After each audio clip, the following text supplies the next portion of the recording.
그래서 어떤 분들은 그렇게 말해요. 싸울 때 사랑받음이 느껴져요. 상대가 들으면 미치고 팔짝팔짝 뛸 노릇이야. 근데 사실 처절한 거죠. 싸울 때 나야 상대가 나를 미친 듯이 상대해 주잖아요. 얼마나 이 사람은 결핍이 큰 거예요.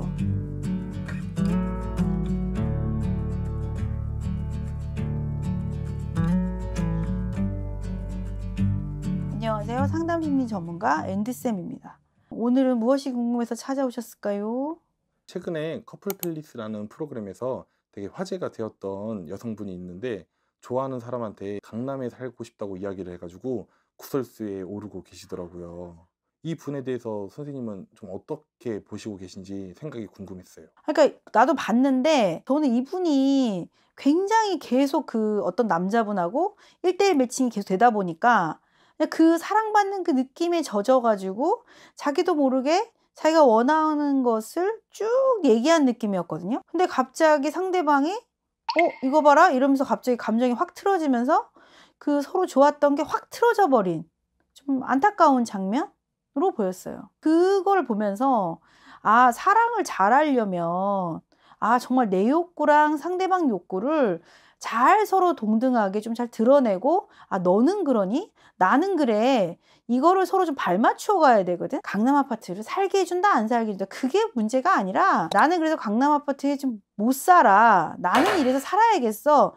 이거를 나눠야 가까워지는 거죠 사실. 그러니까 이게 조율이거든요. 조율을 잘하려면 결국에는 내 욕구 조절을 잘해야 되는 것 같아. 그러니까 지금 당장 내가 원하는 대로 상대방이 말해주지 않아도 이 사람이 행동하지 않더라도 그렇게 속상하지 않고 그렇게 화나지 않고 그렇게 서운하지 않는 상태? 욕구 조절을 좀 할 줄 알아야 커플 관계를 잘 맺을 수 있지 않을까. 우리가 이제 만남을 깊어지기 전에 내 욕구를 드러낼 수도 있고, 깊어진 이후에 내 욕구를 드러낼 수도 있잖아요. 근데 상대방 입장에서는 애초에 처음에 그 욕구를 드러냈으면은 너 그런 사람이야? 라고 하고 애초에 그 관계를 안 했을 수도 있는데, 내가 추후에 내 욕구를 드러냈을 때 그 욕구에 대한 어떤 거절을 내가 또 경험할 수도 있다 보니, 이 친밀하기 전에 내 욕구를 먼저 드러내는 것이 서로에게 더 도움이 되지 않을까라고 생각을 해서 이분도 자기 욕구를 그렇게 드러낸 게 아닐까 하는 생각이 저는 들었거든요. 나를 이해해줘라. 나 이런 사람이야.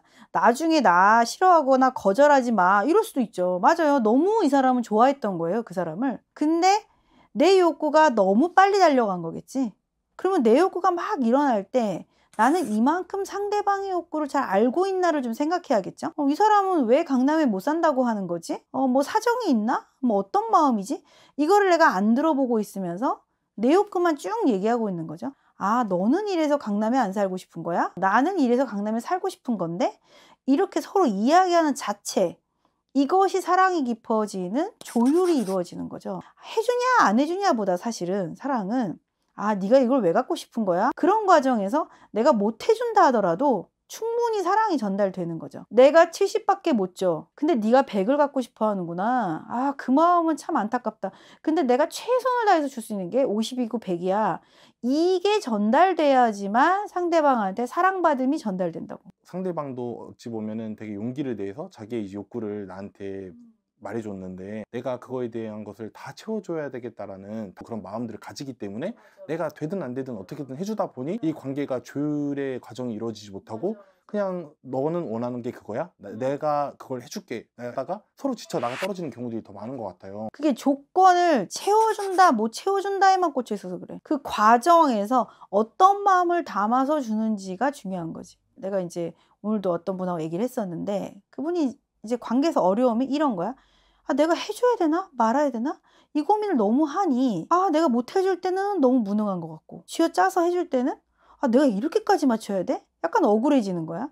이분이 이해를 못 하다가 내가 이제 그 예를 들었다고. 어렸을 때 아버지가 아버지 나 요거 갖고 싶어요. 로봇 갖고 싶어요. 뭐 엄마 나 로봇 사줘. 이렇게 할 때 그러면 엄마가 돈 줄게 사. 엄마 돈 없어 안 돼. 이거는 어떠한 방식으로도 애정이 담겨 있지 않아요. 사주든 안 사주든 그게 왜 갖고 싶어? 엄마는 형편이 이런데 그래서 엄마가 모아서 아빠가 모아서 다음 달에는 사줘 볼게. 그러면 그거 대신에 아빠가 좀 너랑 뭘 하면 좋겠니? 이런 과정에서 사랑이 깊어지는 거야. 내 얘기를 들어주고 나를 상대해준 느낌이 담겨야 되는 거야. 이 어린 시절을 얘기하니까 그분이 단박에 이해하시더라고. 얘가 원하는 것을 바로 채워주는 것이 아니라 왜 너가 그걸 원하고 그다음에 내가 당장은 이걸 해주지 못하더라도 언젠간 해줄게. 혹시 못 해주면 왜 못 해주는지에 대한 설명이 서로가 있어줘야 그걸 사랑이라 느낀다는 말씀이신 거죠? 그것이 정서적 연결이에요. 그것 없이는 사랑이 느껴지지가 않는다는 거예요. 생각해보면 우리 부모가 자식을 낳아서 성인이 될 때까지 먹이고 재우고 키운 자체가 이미 다 한 거야. 근데 왜 우리는 부모한테 이렇게 고맙지만은 않을까? 나를 바라봐주고 내 마음을 들여다봐준 것 같지 않기 때문에. 그래서 우리는 계속 그걸 배워야 돼. 그래서 그걸 잘하려면 자기의 욕구 조절을 잘해야 돼. 저 사달라고 하고 싶은데 당장 사줘. 애인한테 막 그러거든요. 사줄게. 안 사줄게. 이게 답이 아니라 못 사주면 왜 못 사주는지 날 상대해 주길 다 바라는 거잖아요. 그래서 어떤 분들은 그렇게 말해요. 싸울 때 사랑받음이 느껴져요. 그래. 상대가 들으면 미치고 팔짝팔짝 뛸 노릇이야. 근데 사실 처절한 거죠. 싸울 때 나야 상대가 나를 미친 듯이 상대해 주잖아. 얼마나 이 사람의 결핍이 큰 거예요.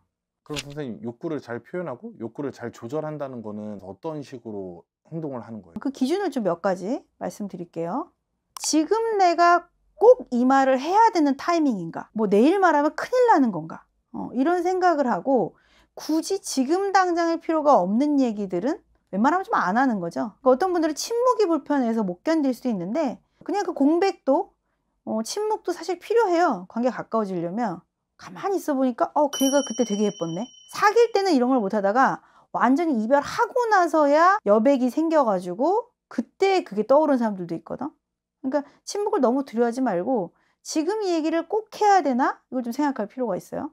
그리고 두 번째는 지금 이 얘기를 꼭 해야 우리 관계에 도움이 되나? 굳이 우리 관계에 도움이 안 되는 얘기는 지금 할 필요가 없나? 이런 생각을 좀 해봐야 되는 거예요. 그리고 세 번째는 지금 내가 이 얘기를 하는 것이 내가 상대에 대한 애정이 담겨 있나? 라고 생각해야 돼요. 강남 아파트를 내가 지금 살고 싶다라고 주장하는 게 내가 이 사람한테 애정을 전달하는 방식에 도움이 되나? 도움이 안 되겠죠? 애정을 전달하는 방식으로 하고 싶다면 나는 너에 대해서 알고 싶다. 이런 게 좀 많이 있는 다음에 그 애정을 쌓은 상태에서 얘기를 하는 게 도움이 되겠죠? 그다음에 네 번째는 지금 내가 하는 이 말이 상대를 위한 배려를 담아서 하고 있나? 그 사람 바쁘고 막 야근하고 그러는데 아니 이번 주말에도 안 만나면 어떡할 거야? 여기에 꽂힐 게 아니라 상대가 진짜 지금 못 해주는 거를 내가 요구하고 있나? 이런 배려를 생각해 봐야 될 것 같아요. 그리고 뭐 되게 억울하죠. 나만 노력하면 관계에서. 사실 그것도 현상인데 왜 나만 노력하고 있는 것 같은지를 또 이해해야 될 것 같아요. 애초에 함께 노력할 생각이 없는 사람을 잡고 내가 이러고 있는지 아니면 내가 노력하고 있는 게 이 상대방에게는 전달이 안 되고 있는 건지 전달이 안 되고 있다면 상대방은 왜 이걸 못 보는 건지 뭐 지금 여건이 안 좋은 건지 아니면 나한테만 헌신을 강요하는 이기적인 사람인지 그걸 봐야겠죠. 결국 우리는 사람을 사귀면서 내 짝을 찾아가는 거잖아요. 사귀었으니까 이 사람이 내 최종 소울메이트가 되고 평생을 함께할 사람이 될 거다가 아니라 사귀면서 나도 어떤 사랑을 원하는지 구체화되고 과정이라고 생각했으면 좋겠어요. 그래서 상대방에 대한 이해도 커지고 나에 대한 이해도 커져야겠죠. 선생님 저는 100은 못 참아요. 저는 간장동지만 해서요. 마음이 50까지는 노력해요. 그게 명확하면 자기보다 줄 사람을 찾으면 되죠. 늘 말하지만 지금 끝이 아니라 이 과정에서 나를 이해하고 상대를 이해해가면서 그 다음 연애를 또 잘하게 되겠죠. 뭐 제 영상을 보고 얼마나 도움이 될지는 모르겠지만 나밖에 나를 알아준 사람은 사실 없을 수도 있어요. 내가 나를 알아줘야만 나를 알아줄 사람을 찾거든요. 그래서 제가 계속 드리는 말씀이 있잖아요. 여러분이 계신 곳에서 자기를 잘 이해할 수 있게 꾹꾹 두 발로 잘 서 계시면 좋겠습니다. 감사합니다.